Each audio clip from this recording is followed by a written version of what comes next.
Hello guys, welcome back to capture diary. ಈ ವಿಡಿಯೋದಲ್ಲಿ ನಾನು ನನ್ನ ಫೇವ್ರೆಟ್ ರೆಸಿಪೀಸ್ನ ಹೇಳ್ತಾ ಇದ್ದೀನಿ. ಒಂದು ಫಿಶ್ ಮಸಾಲ ಪ್ಲಸ್ ಕಡುಬು, ಇನ್ನೊಂದು ದಾಲ್ ಮತ್ತು ರಾ ಬನಾನಾ ಫ್ರೈ. ಬನ್ನಿ ಸ್ಟಾರ್ಟ್ ಮಾಡೋಣ.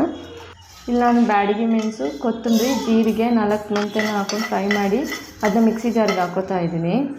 ನೆಕ್ಸ್ಟ್ ಗ್ರೇವಿಗೆ ಬೇಕಾಗಿರೋ ಟೊಮೆಟೊ, ಆನಿಯನ್ನು, ಬೆಳ್ಳುಳ್ಳಿ, ಶುಂಠಿ, ಕೊತ್ತಂಬರಿ ಸೊಪ್ಪು ಎಲ್ಲ ಕಟ್ ಮಾಡಿ ಇಟ್ಕೋತಾ ಇದ್ದೀನಿ.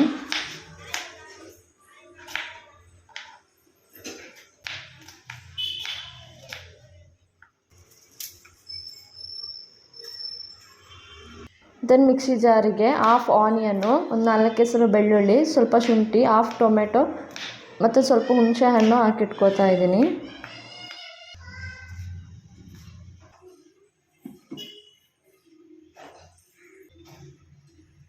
ಇಲ್ಲಿ ನಾನು ಮಿಕ್ಸಿ ಜಾರಲ್ಲಿರೋ ಮಸಾಲೆಗೆ ಸ್ವಲ್ಪನೇ ನೀರು ಹಾಕ್ಕೊಂಡು ಅದನ್ನು ರುಬ್ಕೋತಾ ಇದ್ದೀನಿ. ಈಗ ಇಲ್ಲಿ ಮಸಾಲ ರೆಡಿಯಾಗಿದೆ. ನೆಕ್ಸ್ಟ್ ತಂದಿರೋ ಫಿಶ್ನ ನಾನಿಲ್ಲಿ ವಾಶ್ ಮಾಡ್ಕೋತಾ ಇದ್ದೀನಿ. ನಾನಿಲ್ಲಿ ಒಲೆ ಮೇಲೆ ಮಣ್ಣಿನ ಪಾತ್ರೆ ಇಟ್ಕೊಂಡು ಅದಕ್ಕೆ ಆಯಿಲು, ಸಾಸಿವೆ, ಬೆಳ್ಳುಳ್ಳಿ, ಹಸಿರುಮೆಣಸಿನ್ಕಾಯಿ, ಶುಂಠಿ, ಕರಿಬೇವು, ಆನಿಯನ್ನು, ಟೊಮೆಟೊ ಮತ್ತು ಸ್ವಲ್ಪ ಸಾಲ್ಟ್ ಹಾಕ್ಕೊಂಡು ಅದನ್ನ ಫ್ರೈ ಮಾಡ್ಕೋತಾ ಇದ್ದೀನಿ. ಇಲ್ಲಿ ಈಗ ಆಲ್ಮೋಸ್ಟ್ ಫ್ರೈ ಆಗಿದೆ. ನೆಕ್ಸ್ಟ್ ನಾವು ರುಬ್ಬಿಟ್ಕೊಂಡಿರೋ ಮಸಾಲೆ ಹಾಕ್ಕೊಂಡು ಅದಕ್ಕೆ ಬೇಕಾಗಿದ್ದಷ್ಟು ನೀರು ಹಾಕ್ಕೊಂಡು ಅದನ್ನ ಚೆನ್ನಾಗಿ ಕುದಿ ಬರೋದಕ್ಕೆ ಬಿಡಬೇಕು. ಇವಾಗ ಇಲ್ಲಿ ನಾನು ಸ್ವಲ್ಪ ಸಾಲ್ಟ್ ಹಾಕ್ಕೊಂಡು ಮುಚ್ಚಿಬಿಟ್ಟು ಕುದಿ ಬರೋದಕ್ಕೆ ಬಿಟ್ಟಿದ್ದೀನಿ. ಇದು ಇವಾಗ ಇಲ್ಲಿ ಚೆನ್ನಾಗಿ ಬಾಯ್ಲ್ ಆಗಿದೆ. ಈ ಸ್ಟೇಜಲ್ಲಿ ನಾನು ಫಿಶ್ನ ಆ್ಯಡ್ ಮಾಡಿಕೊಂಡು ಅದನ್ನ ಬೇಯೋದಕ್ಕೆ ಬಿಡ್ತೀನಿ. ಇದು ಬೆಂದ ನಂತರ ನಾವು ಅದಕ್ಕೆ ಕೊತ್ತಂಬರಿ ಸೊಪ್ಪು ಹಾಕಿದರೆ ಫಿಶ್ ಮಸಾಲ ರೆಡಿ ಆಗುತ್ತೆ. ನಾನಿಲ್ಲಿ ಕಡುಬಿಗೆ 1.5 glass boiled rice, 1.5 glass white dosa rice ಅಥವಾ ಇಡ್ಲಿ ರೈಸ್ ಏನೂ ಆಗುತ್ತೆ, ಅದನ್ನ ಹಾಕ್ಕೊಂಡು ಅದನ್ನ ಚೆನ್ನಾಗಿ ವಾಶ್ ಮಾಡಿ ಓವರ್ನೈಟ್ ಸೋಕ್ ಮಾಡೋದಕ್ಕೆ ಇಟ್ಟಿದ್ದೀನಿ. ನಾನಿಲ್ಲಿ ಓವರ್ನೈಟ್ ಸೋಕಾಗಿರೋ ರೈಸ್ನ ಮಿಕ್ಸಿ ಜಾರ್ಗೆ ಹಾಕ್ಕೊಂಡು ಅದಕ್ಕೆ ಸ್ವಲ್ಪ ಸಾಲ್ಟು, ಒಂದು ಸ್ವಲ್ಪ ನೀರು ಹಾಕ್ಕೊಂಡು ಮಿಕ್ಸಿ ಜಾರಲ್ಲಿ ರುಬ್ಕೋಬೇಕು. ತುಂಬ ನುಣ್ಣಗೆ ಅಲ್ಲ, ಸ್ವಲ್ಪ ತರಿಯಾಗಿ ರುಬ್ಕೋಬೇಕು. ಇನ್ನೊಂದೇನೆಂದರೆ ನಿಮ್ಮ ಹತ್ರ ಗ್ರೈಂಡರ್ ಇದ್ದರೆ ಅದರಲ್ಲಿ ಈಸಿಯಾಗಿ ಒಂದೇ ಸಲ ರುಬ್ಕೋಬೋದು. ನಾನಿಲ್ಲಿ ಮಿಕ್ಸಿ ಜಾರಲ್ಲಿ ರುಬ್ಕೊಂಡಿರೋ ಕಾರಣ 2 to 3 ಟೈಮ್ಸ್ ರುಬ್ಕೊಂಡಿದ್ದೀನಿ. ನಾನಿಲ್ಲಿ ರುಬ್ಕೊಂಡಿರೋ ಹಿಟ್ಟನ್ನ ಒಂದು ಅಗಲವಾದ ಪಾತ್ರೆಗೆ ಹಾಕ್ಕೊಂಡಿದ್ದೀನಿ. ನಾನು ಆವಾಗಲೇ ಹೇಳಿದೆ ಅಲ್ವಾ, ನಾನೊಂದು 2 to 3 ಟೈಮ್ಸ್ ರುಬ್ಕೊಂಡಿದ್ದೀನಿ ಅಂತ. ಸೊ ಆ ಎಲ್ಲ ಹಿಟ್ಟಿದೆ. ಆ ಹಿಟ್ಟು ಈ ಕನ್ಸಿಸ್ಟೆನ್ಸಿಯಲ್ಲಿ ಇರಬೇಕು. ಮತ್ತು ಅದನ್ನ ಒಲೆ ಮೇಲೆ ಇಟ್ಕೊಂಡು ಅದಕ್ಕೆ ಸ್ವಲ್ಪ ಆಯಿಲ್ ಹಾಕ್ಕೊಂಡು ಚೆನ್ನಾಗಿ ತಿರುಗ್ತಾ ಇರಬೇಕು, ಇಲ್ಲಾಂದರೆ ತಳ ಹಿಡಿದ್ಬಿಡುತ್ತೆ.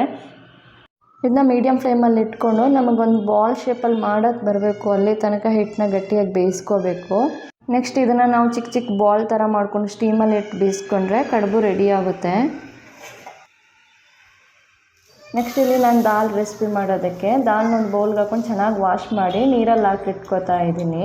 ನೆಕ್ಸ್ಟ್ ಅದನ್ನು ನಾನಿಲ್ಲಿ ಕುಕ್ಕರ್ಗೆ ಹಾಕ್ಕೊಂಡು ಸ್ವಲ್ಪ ಸಾಲ್ಟ್ ಹಾಕ್ಕೊಂಡು 2 ವಿಷಲ್ ಕೂಗಿಸ್ಕೋತಾ ಇದ್ದೀನಿ. ದೆನ್ ಆ ದಾಲ್ ಕರಿಗೆ ನುಗ್ಗೆಕಾಯಿ ಹಾಕಿದರೆ ಚೆನ್ನಾಗಿರುತ್ತೆ. ಸೊ ಅದಕ್ಕೋಸ್ಕರ ಇಲ್ಲಿ ನುಗ್ಗೆಕಾಯಿನ ನಾನು ಕಟ್ ಮಾಡ್ಕೋತಾ ಇದ್ದೀನಿ.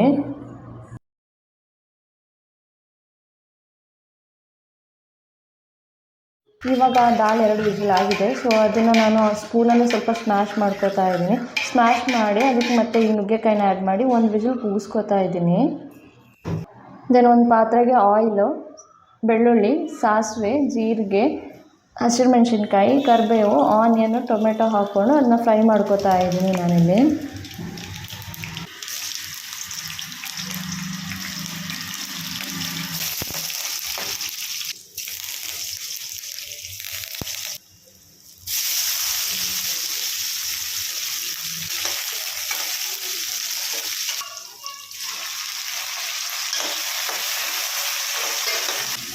ಸ್ವಲ್ಪ ಬೇಗ ಸಾಫ್ಟ್ ಆಗಲಿ ಅಂತ ಸಾಲ್ಟ್ ಹಾಕೋತಾ ಇದ್ದೀನಿ.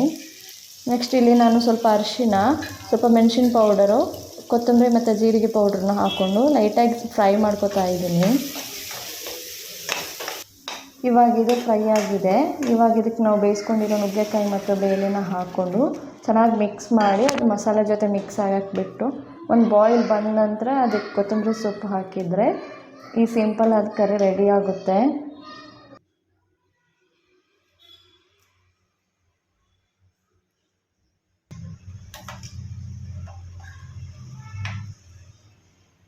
ನೆಕ್ಸ್ಟ್ ಇಲ್ಲಿ ನಾವು ರಾ ಬನಾನಾ ಫ್ರೈಗೆ ಅದನ್ನು ಸಿಪ್ಪೆ ತೆಕ್ಕೊಂಡು ಚೆನ್ನಾಗಿ ಕಟ್ ಮಾಡಿ ನೀರಲ್ಲಿ ಹಾಕಿಟ್ಕೋಬೇಕು.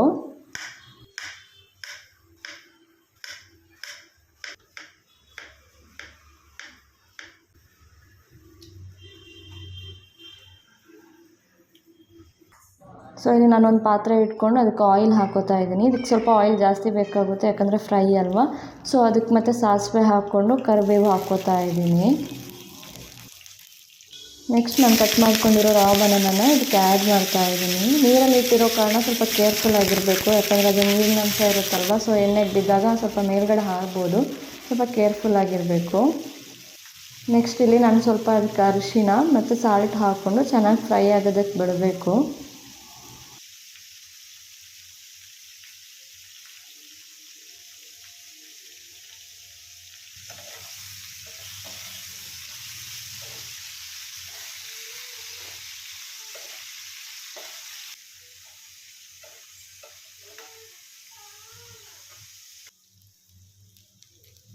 ನೆಕ್ಸ್ಟ್ ಇಲ್ಲಿ ನಾನು ಇದಕ್ಕೆ ಸ್ವಲ್ಪ ಚಿಲ್ಲಿ ಪೌಡರು ಮತ್ತು ಕೊತ್ತಂಬರಿ ಮತ್ತು ಜೀರಿಗೆ ಪೌಡ್ರನ್ನು ಹಾಕ್ಕೊಂಡು ಫ್ರೈ ಆಗೋದಕ್ಕೆ ಬಿಡ್ತಾ ಇದ್ದೀನಿ.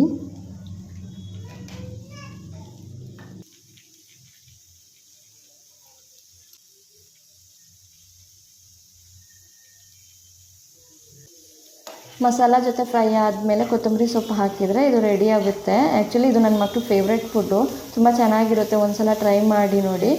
ಈ ವಿಡಿಯೋನ ನಾನಿಲ್ಲಿ ಎಂಡ್ ಮಾಡ್ತಾ ಇದ್ದೀನಿ. ಈ ವಿಡಿಯೋ ಇಷ್ಟ ಆದರೆ please do like and subscribe to my channel. Thank you for watching.